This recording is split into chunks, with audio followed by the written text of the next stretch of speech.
Hey guys, welcome back to another Serpwizz training. We continue to go through the reports. So head over to www.serpwizz.com to get your free, instantly actionable SEO audit if you're looking for one. And today we're talking about ultimately, I believe, serving static assets with an effective cache policy. So basically, static assets could be, as an example, an image, right? And having a efficient cache policy relates to how much or how long content is stored locally in someone's browser. And as you can see, we've got 79 resources here, which could benefit from being stored locally. There's a whole range here which it could benefit from. As you can see, there's PNGs. We've got some other scripts, as you can see, with I think it was Convertful, Google Analytics Convertful, so Clarity. So there's a couple of things here that could benefit from being moved to Google Tag Manager, in fact, which I'm going to share with the team in a little bit. So let's go ahead and have a look at what else there is to say about this.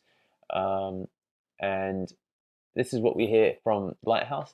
HTTP caching can speed up page load time on repeat visits. So when a browser requests a resource, the server providing the resource, which could be your host, can tell the browser how long it should temporarily store or cache the resource. So it might say, look, don't come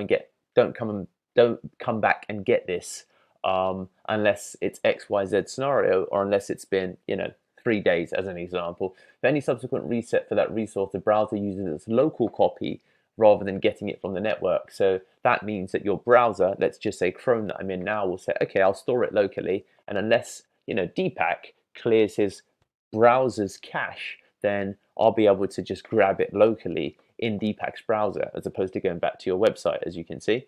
So that's something that you should really consider with your website. And as we see here, it says 9 resources found. I've got 79 resources, so that's definitely something to think about fixing when it comes to the Pearl Lemon website. And if we continue, we've got the URL of the cacheable resource, the current cache duration of the resource, and the size if it had been flagged. So if we go back here, this is the time taken to load, I think it is, TTL, the current cache, current cache duration. So it looks like that's forever. I think that's in seconds. And then the transfer size if we fix those things. So they're the two elements of it, and then estimate the data your users would have saved if the flagged resource has been cached. Then it talks how to configure your server to return the cache control HTTP response header, and that'll tell you how long the cache resource is in seconds. So 1 year. So it does it in seconds, as you can see. So this is obviously I don't even know how long that is actually. So I'd have to do the math on that. Let's just see. Seconds in days.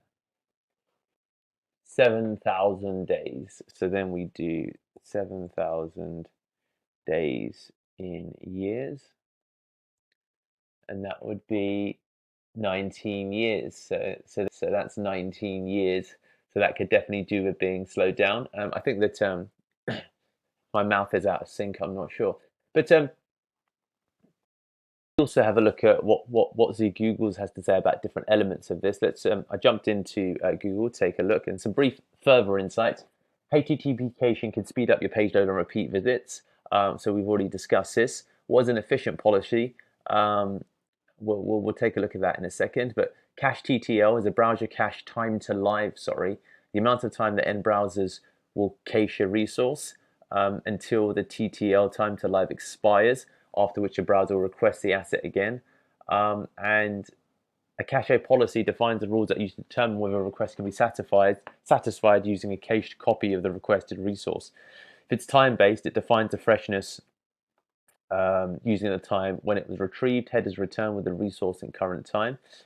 So there's different bits and pieces here, and let's just see. GTmetrix, I think, takes from Lighthouse as well.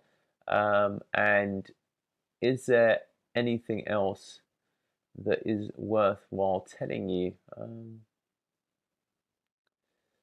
Speed up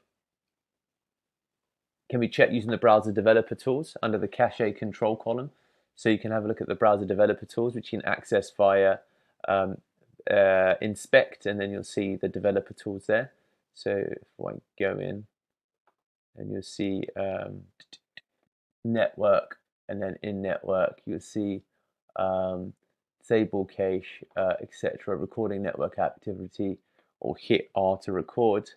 So as you can see, we're hitting R to record it, and in here you'll see that as we scroll across, there'll be information about the cache control, which would be being built out, I think, more or less. I'm not a fantastic person on the development side, so there'll be others that will know more than me. But hey guys, hope this helps. This is at least some insights into, let's head back, serving static assets with an efficient cache policy. Cheers.